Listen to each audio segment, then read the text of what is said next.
All right, everybody, picture the scene. It's 2006 and you're looking for some real open top motoring, but you can't afford a Corvette and you also don't want the image that comes with owning a Miata. What do you do? Well, one could easily have found themselves marching down to their nearest General Motors dealership and buying either a Pontiac Solstice or this, a Saturn Sky. This is the top of the line Redline model with 260 horsepower, which is, I'll need to do the math, is exactly 5,000 horsepower more than the Miata made back then. So this was a pretty sweet, hot little roadster back in the day, but you know, it's a Saturn and it's General Motors in the mid-2000s. They didn't really know what they were doing with their money, let's be honest. They were making this and this, and this hits the market, and honestly, it just, to me, it's always looked like a smaller, cynical redesign of the larger Corvette that everybody wanted, which isn't necessarily a bad thing, but you can tell it was sort of an aspirational car, at least the Saturn variant, because it looks like the Corvette. Now, I know I am likely completely wrong, which is why I'm here to prove myself wrong with this. Now, when the Saturn Sky dropped, it was really the end of Saturn's life. It was just before the Great Recession where Saturn, along with other brands like Pontiac and Hummer, would ultimately be dropped because of the whole bailout thing. If you want to learn more about that, there's this really great website called Google. You should go learn more there. But basically the consensus is Saturn wasn't long for this world at the time when the Sky came out. And at the time, a lot of General Motors cars in the States were just rebadged Opals and Vauxhalls. And the one brand that you could see it most often in was Saturn. For instance, the Saturn Astra was an Opal or Vauxhall Astra. They didn't even bother renaming it. And this, it was sold as the Opel GT and the Daewoo G2X. Looking around this car, you can see some clear styling cues from General Motors back in the day. These door mirrors right here look straight out of a Corvette. Again, likely a little smaller. This silver painted windshield frame looks, again, straight out of a Corvette. These headlights here look very inspired by the C6 Corvette. These wheels look like Corvette wheels to me. Honestly, like I've said already too many times, this car to me has always just looked like a small four-cylinder Corvette. Furthering that theme, there is a Corvette steering wheel in here, but it was a steering wheel shared by many General Motors cars back in the day, so that's not really all that weird. While the styling is very American to me, the person who designed it doesn't sound American at all. His name is Franz von Holzhausen. Yes, we will make an American speedster style vehicle motor, and it's going to go on the Nürburgring, which the Americans have never considered in their lives. They do not know what the Nürburgring is. They think that it is just some sort of World War II airplane factory. Ugh, that made me lightheaded. The designer has a clearly very German-sounding name, and this car was actually based on an Opel Speedster concept. Also, the heritage of the Opel GT variant of this car dates back to the 1960s with a much smaller and less plasticky, I'm sure, sports car called the Opel GT. And it must have been pretty cool to see the Opel GT come back in Europe. It is actually a really sweet looking little car. It's very wide and low. It has a lot of sporty elements like these lovely, definitely real hood vents. Now obviously they're fake hood vents, but they give a little bit of a extra sporty aesthetic to the car, as well as these decal hood stripes, which look very sporty and neat. I wouldn't say that it's the best looking Roadster ever. It's just good for a Roadster, if that makes sense. Now, the Saturn Redline doesn't just have extra power over the standard Saturn Sky's 177 horsepower 2.4 liter engine. It has a 2-liter turbo 4-cylinder that makes 260 horsepower, plus it has sportier suspension, a torque-sensing limited-slip differential, and something called StabiliTrak traction control, whatever that means. I'm sure it's great. Quickly, before we drive this car, let's go over some of the boring stuff. First of all, practicality. Now, I have never had more trouble trying to figure out how a trunk opens. Let me just demonstrate my stupidity. Well, I'll be honest, stupidity. Okay, so there is a trunk button here, and I'm standing outside Tim Daly Mazda Murray, which I need to thank for lending me this car.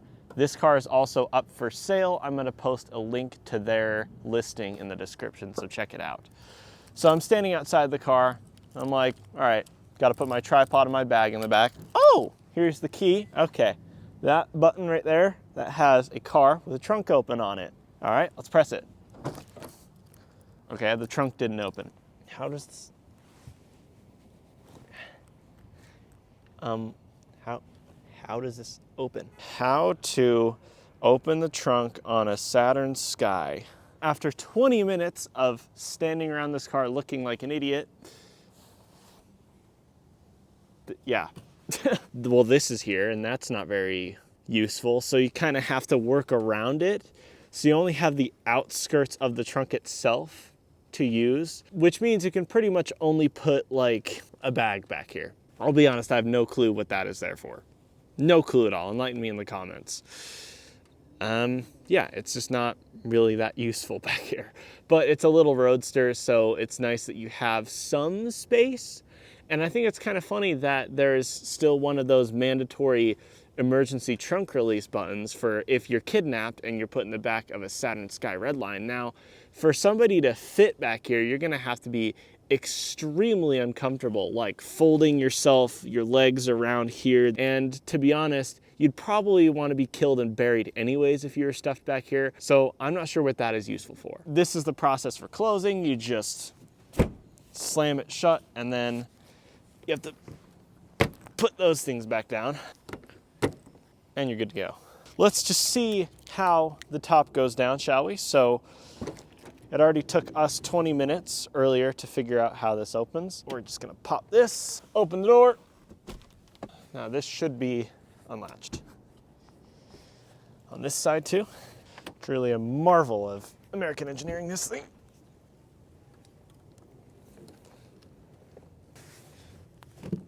And now, hey. And it's worth noting that when the top is down, there's pretty much no room at all to fit back here. So, I mean, you really don't need that emergency mandatory trunk release, because good luck fitting anybody back here. Not gonna happen. Now, before we continue, I would like to extend an apology to Franz von Hoofhausen. I think I got his name wrong. Turns out he's American. He was born in Connecticut.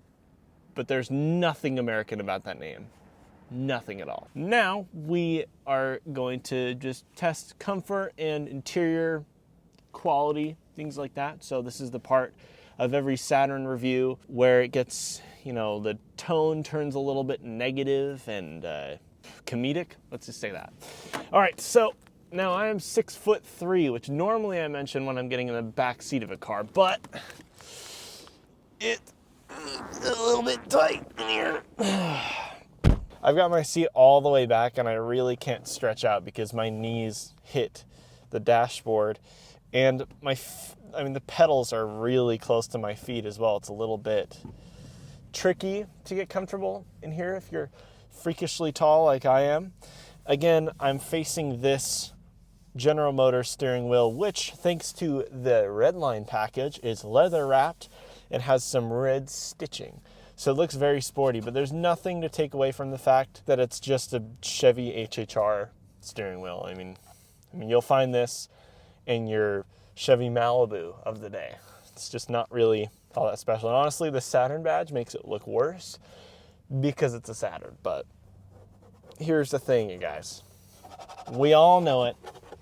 This is an American car from the mid-2000s. Interior quality and materials are not going to be the best, and they certainly are quite far from the best. Let's just say that. Very plasticky, but at least they're all the same color, so it doesn't look ugly, but it's just like everything you look at and touch is just plastic fantastic. looks like it's straight out of like a Barbie Jeep or something. It's not very impressive. In terms of equipment, we have, well, a radio, which can seek and rewind, and also comes with aux, which is really good. So you have just a basic radio and some basic manual climate control functions with air conditioning, which is nice, and some little, I mean, there's literally nothing to talk about here. It's just boring, regular mid-2000s car stuff. Down here, there is a traction button, so you press it once, and you get traction off, and you press it again, and you get competitive mode. I like that one more. I don't care if traction control is on. I'm putting my Saturn Sky Redline into competitive mode. And then I'm gonna show those Corvette guys that having a little version doesn't matter. Size doesn't matter. I'm gonna show them that they overpaid for their big V8 Corvettes. I'm gonna show them, to be honest, this car probably handles better than a Corvette, but I'm not gonna say anything. And then look at this cute little shifter, you guys. It's so cute and tiny. You can tell it's quite a cold day out, can you? I mean, this shifter is, yeah. But it's kind of a short shifter, so got some pretty good notchy feeling to it. I like it, and it fits well in your hand. This parking brake is really big, and it comes up very high.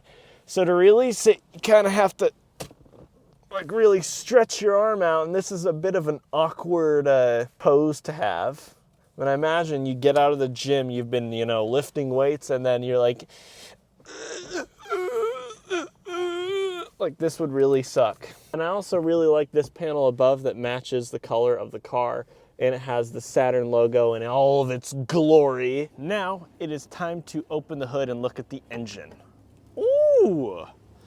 And if there ever was a doubt in anyone's mind that this car is somewhat Corvette inspired, can we think of one other car with a hood that opens this way, that has the headlights attached to the hood when it opens and exposes the suspension and tires somewhat? C4 Corvette, perhaps? So what we have here is a Ecotec 2-liter 4-cylinder turbocharged engine that produces 260 horsepower, which for a little car like this was actually quite surprising to me, considering the fact that the Mazda Speed MX-5, the turbocharged hot Mazda Miata of the day, only made 1 more horsepower than the base Saturn Sky. It had 178 horsepower. Now I'm sure the lines on performance are blurred a little bit from the fact that the Miata is probably lighter and handles better, but this is much, much faster. So let's take it out for a spin, shall we?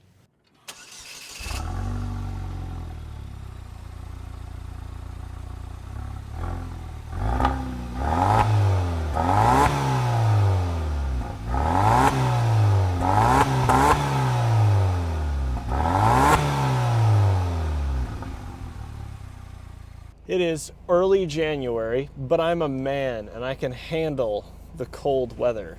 We're driving an open-top Roadster. You just have to have it as an open-top Roadster, especially since I went through the long, excruciating process of putting the top down. Now, I get to enjoy the fruits of my labors. Saturn Sky Redline. What does the red line mean? Oh my God, that's...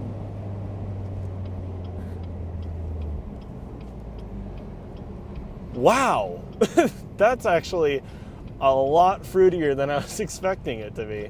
And that wasn't even full throttle, it kind of just went. It's like, all right, you asked for it. You called me a cheap Corvette for people who can't afford Corvettes. I'm gonna show you the error of your ways. And handling already feels really good. I mean, really good body control. It shakes a bit. The ride isn't very good. It's quite bouncy and, you know, rattles a little bit, but it's a little Roadster. They all do that. That's just a function of the type of car. And immediately we're in traffic. Excellent. Which actually allows me to talk a little bit about the clutch, action, gear shift, and even though the pedals are almost in my crotch, it feels like, it's very, very easy Clutch is very easy, talks to you, linear. I would find it hard to stall this thing. Let's just say that. This would be an easy car to learn on. That's another thing. Gear shifter, yes, I made fun of it for being, you know, let's just say a little dysfunctional today. It's a little bit short and it's cold. It's very cold. This is a really nice gear shift. It's beautifully notchy. Doesn't feel ridiculously over mechanical, but it doesn't feel like flobbery. It honestly feels like a Honda Subaru gearbox, which is, to me, that's a very good thing. Oh yeah, and rev matches are very easy too. In the front of my seat, it has my favorite car feature, the crotch pocket. Yes, it's amazing. Buy this car. All right, let's do it.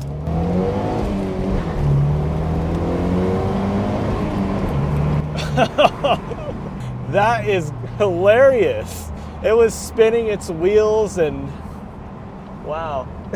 That's the thing with an open top 2-seater turbocharged manual Roadster. You get all of this open sky and you can't put a price on that smile. You just can't. Now it's a 5-speed manual gearbox, which honestly, a 6-speed would be better. 5-speed is a little bit too 1985 for me. And it means that while I'm on the highway, it's gonna be probably screaming, but we'll see. All right, handling time. Yeah, I was coming in very hot on this Nissan Versa in front of me. I don't think it handles as well as a Miata. It's not as easy to place on the road as a Miata. I honestly think I could feel a little bit of liftoff oversteer just brewing if I went in a little bit faster and more careless, but these are all little Roadster things. And I love the hood view. Again, the hood view for me is very Corvette. I've got these 2 pronounced fender peaks on either side. I can see those fake hood vents that are definitely not venting any heat away from the engine. Definitely not. Now, these things are priced around, you can find them for 50. I think this one is up for 15 grand. Do I think it's worth it?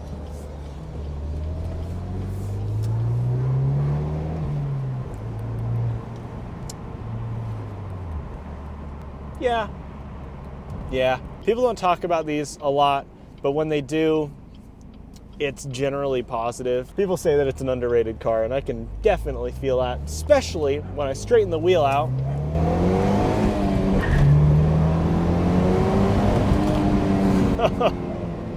This has got to be one of the most fun cars I've ever driven, and I truly mean that. It's just something about turbochargers and their turbo lag, and then when the turbo finally spools up and you really feel just this surge of power, is just, it's so addicting. It's so addicting and a lot of fun. But when you're just driving normally, not like an idiot, it's not bad. Quiet, even with the roof down. Fast turn. I like this car way more than I thought I would. I mean, I went into this thinking it's just a cynical, crappy little Saturn Roadster for people who couldn't afford a Corvette. That's always what I thought about these things. Yeah, they're sweet looking, but most Saturns for me have just kind of been reduced to the camp of it's either crappy, low quality, made out of plastic, or crappy, low quality European rebadge, which is kind of what this car is at a face level. It's just an Opel, really. It's an Opel GT or a Daewoo of all things, and it has not a nice interior at all. But honestly, if you're sitting behind the wheel of this car and you're nitpicking about the interior quality, you obviously haven't put your foot down in a while, and it shows, which I'm going to do one more time.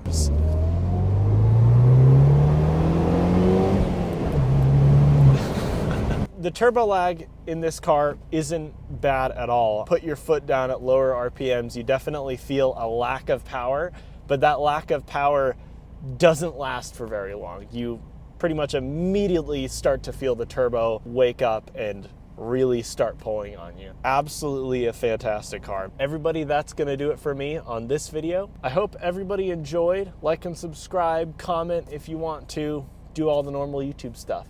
Everyone have a great day. Bye-bye.